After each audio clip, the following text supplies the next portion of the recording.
શું તમે પણ વિચારી રહ્યા છો કે આજે રાતે ડિનરમાં શું બનાવવું જે જલ્દીથી બની પણ જાય અને બધાને ખૂબ જ ભાવે? તો આજે આપણે બનાવીશું એક એવી રેસીપી જેનું નામ છે મસાલા ભાખરી. સૌપ્રથમ આપણે લઈશું એક બાઉલમાં કટ કરેલા ગાજર, કેપ્સિકમ, કોબીજ, ટામેટાં, ડુંગળી અને ઉપરથી ફેંકીને મારશું જલજીરા પાવડર. ત્યાર પછી આપણે ઉમેરીશું મીઠું અને લાલ મરચું. ત્યારબાદ એને સારી રીતે મિક્સ કરી લઈશું.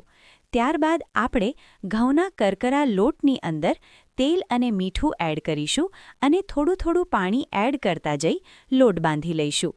લોટને 5 મિનિટ માટે રેસ્ટ આપીશું. લોટ સેટ થઈ ગયા બાદ આપણે તેમાંથી ભાખરી વણીશું. ત્યારબાદ આપણે ભાખરીને થોડું તેલ લગાવીને બંને બાજુથી સેલો ફ્રાય કરી લઈશું. જો ભાખરી બરોબર શેકાશે તો જ એનો સરસ ટેસ્ટ આવશે. ભાખરી બંને સાઈડથી સરસ શેકાઈ ગયા બાદ તેની પર આપણે ટમેટો કેચઅપ લગાવીશું અને ચાટ મસાલો સ્પ્રિંકલ કરીશું અને ત્યારબાદ મિક્સ કરેલા વેજીટેબલ્સ સારી રીતે સ્પ્રેડ કરી દઈશું. ત્યારબાદ આપણે તેની પર ઝીણી સેવ સ્પ્રિંકલ કરીશું. જો તમે ઈચ્છો તો ચીઝ પણ એડ કરી શકો છો. ત્યાર પછી મનગમતા શેપમાં કટ કરી ગરમાગરમ સર્વ કરીશું.